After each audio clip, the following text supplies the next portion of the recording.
ओम नमो भगवते वासुदेवाय। सभी भक्तों को जय श्री राधे कृष्ण। श्रीमद् भागवत महापुराण चतुर्थ स्कंद अष्टादशो अध्यायः पृथ्वी दोहन। श्री मैत्रेय जी कहते हैं, विदुर जी, इस समय महाराज पृथु के होंठ क्रोध से कांप रहे थे। उनकी इस प्रकार स्तुति कर पृथ्वी ने अपने हृदय को विचारपूर्वक समाहित किया और डरते डरते उनसे कहा, प्रभु, आप अपना क्रोध शांत कीजिए और मैं जो प्रार्थना करती हूँ उसे ध्यान देकर सुनिए। बुद्धिमान पुरुष भ्रमर के समान सभी जगह से सार ग्रहण कर लेते हैं। तत्वदर्शी मुनियों ने इस लोक और परलोक में मनुष्यों का कल्याण करने के लिए कृषि, अग्निहोत्र आदि बहुत से उपाय निकाले और काम में लिए हैं। उन प्राचीन ऋषियों के बताए हुए उपायों का इस समय भी जो पुरुष श्रद्धापूर्वक भली भांति आचरण करता है वह सुगमता से अभीष्ट फल प्राप्त कर लेता है। परंतु जो अज्ञानी पुरुष उनका अनादर करके अपने मनःकल्पित उपायों का आश्रय लेता है, उसके सभी उपाय और प्रयत्न बार बार निष्फल होते रहते हैं।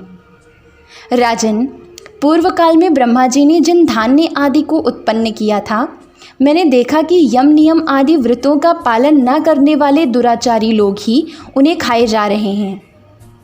लोक रक्षक, आप राज लोगों ने मेरा पालन और आदर करना छोड़ दिया, इसलिए सब लोग चोरों के समान हो गए हैं। इसी से यज्ञ के लिए औषधियों को मैंने अपने में छिपा लिया। अब अधिक समय हो जाने से अवश्य ही वे धान्य मेरे उदर में जीर्ण हो गए हैं। आप उन्हें पूर्व आचार्यों के बतलाए हुए उपाय से निकाल लीजिए।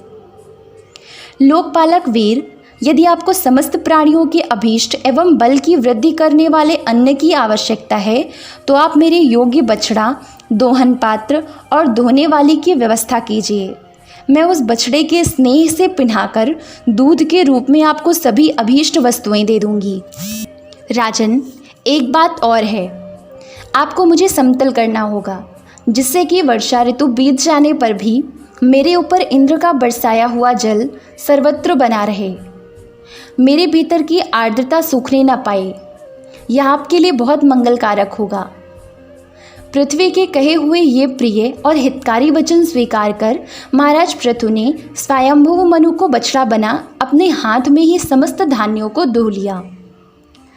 पृथु के समान अन्य विज्ञजन भी सब जगह से सारा सार ग्रहण कर लेते हैं। अतः उन्होंने भी पृथु जी के द्वारा वश में की हुई वसुंधरा से अपनी अपनी अभीष्ट वस्तुएं धो लीं। ऋषियों ने बृहस्पति जी को बछड़ा बनाकर इंद्रिय अर्थात वाणी, मन और श्रोत्र रूप पात्र में पृथ्वी देवी से वेद रूप पवित्र दूध दुहा। देवताओं ने इंद्र को बछड़े के रूप में कल्पना कर सुवर्णमय पात्र में अमृत, मनोबल, इंद्रिय बल और शारीरिक बल रूप दूध दुहा। दैत्य और दानवों ने असुर श्रेष्ठ प्रहलाद जी को वत्स बनाकर लोहे के पात्र में मदिरा और ताड़ी आदि रूप दुहा। गंधर्व और अप्सराओं ने विश्वावसु को बछड़ा बनाकर कमल रूप पात्र में संगीत, माधुर्य और सौंदर्य रूप दूध दुहा। श्राद्ध के अधिष्ठाता महाभाग पितृगण ने आर्यमा नाम के पितृश्वर को वत्स बनाया तथा मिट्टी के कच्चे पात्र में श्रद्धापूर्वक कव्य पितरों को अर्पित किया जाने वाला अन्न रूप दूध दुहा। फिर कपिल देव जी को बछड़ा बनाकर आकाश रूप पात्र में सिद्धों ने अणिमा आदि अष्टसिद्धि तथा विद्याधरों ने आकाश गमन आदि विद्याओं को दुहा। किम पुरुष आदि अन्य मायावियों ने मैदानम को बछड़ा बनाया तथा अंतर्धान होना, विचित्र रूप धारण कर लेना आदि संकल्पमयी मायाओं को दुग्ध रूप से दुहा। इसी प्रकार यक्ष, राक्षस तथा भूत पिशाच आदि मांसाहारियों ने भूतनाथ रुद्र को बछड़ा बनाकर कपाल रूप पात्र में रुधिरासव रूप दूध दुहा। बिना फन वाले सांप, नाग और बिच्छू आदि विषैले जंतुओं ने तक्षक को बछड़ा बनाकर मुख रूप पात्र में विश्वरूप दूध दुहा। पशुओं ने भगवान रुद्र के वाहन बैल को वत्स बनाकर वन रूप पात्र में तृण रूप दूध दुहा।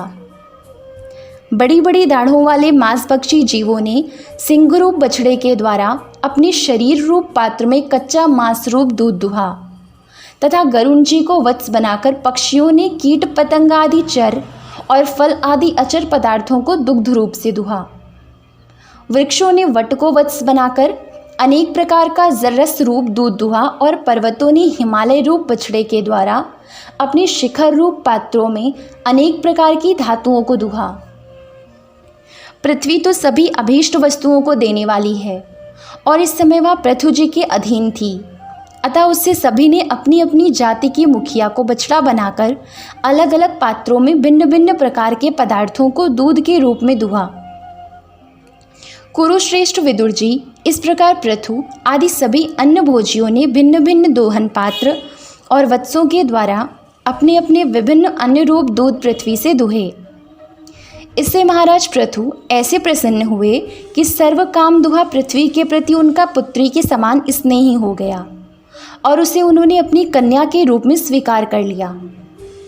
फिर राजाधिराज पृथु ने अपने धनुष की नोक से पर्वतों को फोड़कर इस सारे भूमंडल को प्रायः समतल कर दिया।